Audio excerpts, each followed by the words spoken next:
What's up YouTube? Today we're going to talk about the 7 reasons why you should buy an R56 Mini Cooper S. If you haven't already, go ahead and hit that subscribe button and stick around. You're going to want to watch this whole video. No matter which Mini Cooper you decide to buy or whether or not you already own one, you should join the Facebook group Mini Cooper DIY. We've got over 2,000 members. I think it's 2,300 members right now. It's growing fast, 200 to 400 every week join the group. So, by the time you watch this video, there could be a lot more. But we get a lot of questions, we get a lot of answers. So everyone from classic minis to brand new minis. We got some GPs in there, a couple electric minis. So no matter what you have, it's covered in that group. So check it out. It's called Mini Cooper DIY. I'll put a link in the description, or you can go to the search on Facebook and type in Mini Cooper DIY and it'll show up. You can find it that way. Okay, the first reason why I think you should buy an R56 Mini Cooper S is going to be the size and the weight. The size of these cars, they're very easy to drive, they're easy to park if you're in a tight area, and because of the weight, they're easy to make relatively fast, and they're easy to make handle good, they're easy to make stop. Mine, I think it's 2,600 pounds stock. Mine's a little bit lighter now because I've taken the seats out, probably not much lighter, but or the back seats. But you can make these around 2,500 pounds if you do a lot of weight reduction on them. But you just can't beat the power. Well, you can. I mean, you can beat the power to weight ratio if you do engine swaps in other cars. But with a car that comes stock, the power weight ratio is pretty good. 172 horsepower stock and 2,600 pounds, pretty good. And that kind of leads me to the second reason that I think you should buy an R56 Mini Cooper S. It's the engine power potential. 172 from the factory, if you have an S, or you can, it's a little more if you have a JCW. But just basic stuff gets them pretty, adds a lot to it. I have one stage 3. If you've watched my videos, you've seen everything I've done, so I'm not going to list everything I've done to mine. But if you don't already know, check out my videos. I have a video on all the mods I've done. But there's kits out there for what I have, 250, around 250. It's probably 240, 250 to the wheels. That's stage 3 with the JCW turbo and not a big turbo. But you can get 285 or more with a bigger turbo on a stage 3. There's kits they're selling now. I've been selling for a while. They're 400 horsepower kits, and that's from RPM powered. And then there's another kit that's coming out from SpeedTech Motorsports that's 500 horsepower. So, the power potential for these engines is just crazy.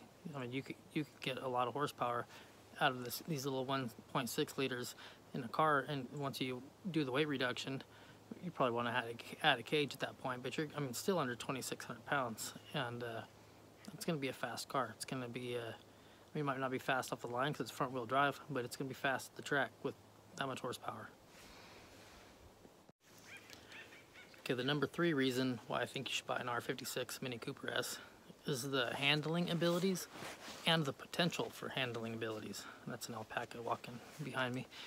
Now there's another alpaca walking behind me. But yeah, the potential for the handling, they're out of the box, they handle pretty good.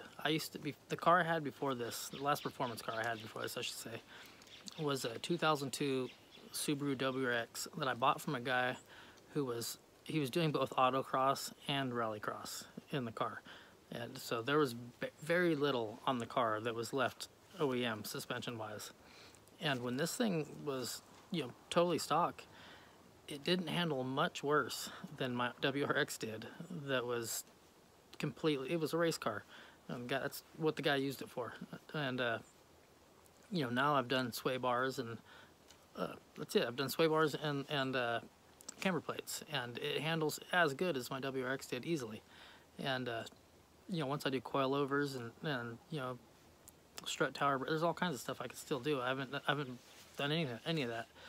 And so the potential for the handling is just crazy. I'm still on all-season tires too. I'm not even on good. I had on my WRX, I had the Firestone Firehawks, the Indy 500s, and this car handles right around as good as that car on these all seasons. DWS 06, I just did a review on these, my last video I uploaded, if you want to check that out. But yeah, the handling and the handling potential is definitely a reason to buy an R56 Mini Cooper S. The number 4 reason why I think you should buy an R56 Mini Cooper S is going to be the price. They've came down, like everyone says, you know, minis don't hold their value, but they've came down far enough now to where it doesn't matter. I paid $6,500 for mine like a year ago, but which I'm happy with that price because it's really nice on the inside and outside. And it was the exact one I wanted. Had all the options I wanted and everything. But you know, you could find these cars $4,500. I live in California, so stuff might be cheaper where you're at. But in California, you can find them $4,500. They might need a few things. Some people don't know how to do. Some might it needs. You know, they find out that the timing chain goes after 100,000 miles and try to get rid of it before 100,000 miles. You can watch my video on how to change it and get yourself a cheap car that's gonna be real easy to fix. And yeah, so the price, you just for what you're getting for, you know, that $4,500 to $6,500 or whatever you're gonna pay for these nowadays, that I don't think you can beat. I've paid more for less car quite a few times, and these cars are just, they're great for the price. Okay, so the number 5 reason why I think you should buy an R56 Mini Cooper S is the availability of aftermarket parts. There's so many companies nowadays, because these are, you know, they're getting older. Mine's a 2009, so the newer models are out, which is when they start doing the aftermarket parts for the older ones. I mean, they've been out for a while. There's quite a few companies. Speed Tech Motorsports, I just mentioned. You know, they have quite a few aftermarket parts. There's Detroit Tuned. There's Way Motor Works. There's a long list of them. Those are just the ones ECS Tuning. Those are just the ones that I've bought from. But yeah, there's the availability for aftermarket parts for these cars it's awesome. It's one of the best aftermarkets in the Mini community, I would say, is for the R56. I mean, there might be more for the R53. I don't know. I haven't really looked into it, but you know, I will when I buy an R53. But I guarantee you, there's more for an R56 than there is for an F56. You know, I could say that without even looking, just because I know there's just, especially with my, mine's the N14, not the N18. There's more parts for the engine for the N14s than there are the N18s. But if you're not gonna go crazy on the horsepower, you know, get the N18. You're gonna pay a little bit more money for that car, but I think the car actually looks better with the facelift. So you get that for the money, which I don't blame you for. The number 6 reason why I think you should buy an R56 Mini Cooper S is because if you're going to be working on these cars, and you need to know, especially if you're going to be doing performance modifications, it's good to know that other people have already done it. So the knowledge base on these cars is pretty high, because a lot of people have already started they've been working on them for a while. It's easier to get a question answered about, hey, what's wrong with my R56 than it's going to be with you know, brand new 2020, because people are like, I don't know, take it to the dealership. They're the ones that fixed mine. I didn't work on it. But with the R56, there's a lot of people that have already been working on them themselves. There's Facebook groups like the one I mentioned, mine, Mini Cooper DIY. Go in there and ask. There's a whole bunch of people, including me, that not only have worked on them, but have made videos and will show you how to do it. So yeah, the availability of the knowledge, or not the availability, but the knowledge factor on these cars is just, it's crazy. And my group isn't even the only one. Don't just join my group, join all the Mini groups. There's more than I could even, modified minis is good. Like there's just a lot of Mini Cooper groups. Join them all. You know, there's just so much knowledge out there. So yeah, that's definitely a reason to buy one of these cars. And not only the, you know, all the forums, like North American Motoring, obviously, is a very good forum, but there's a lot of information on there for these cars. But YouTube videos, like the one you're watching right now, there's a lot of YouTubers working on these cars. My channel's, well, as of right now, it's all R56. It's not going to stay that way. I plan on buying every model I can get my hands on, but I'm going to get R53 next. That's my goal in the next couple of months. So you'll be seeing a lot of these same videos, but they'll be based on R53s. All the maintenance and modifications I'll be doing to an R53 pretty soon. But yeah, there's a lot of YouTubers with R56s, and it's a good community. And the number 7 reason why I think that you should buy an R56 Mini Cooper S is the looks and the fun factor. I mean, you can see the car behind me. I'll get out of the way.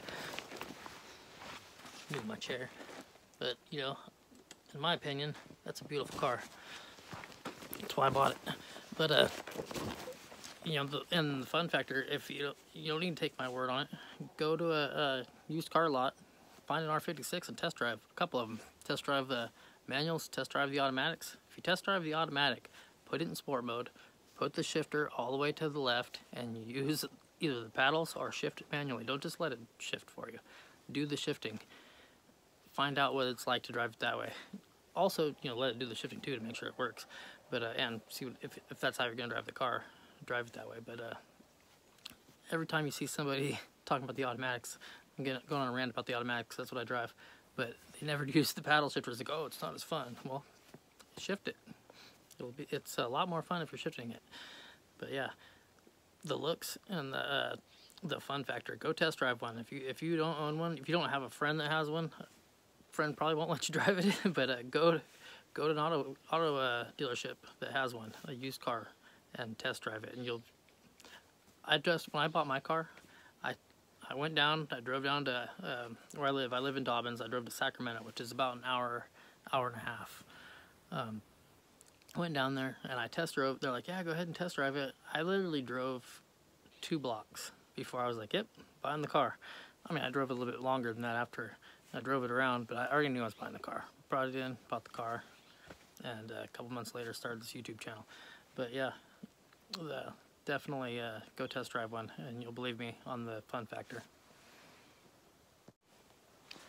So yeah, like I said earlier, check out my YouTube channel. It's Mini Cooper DIY.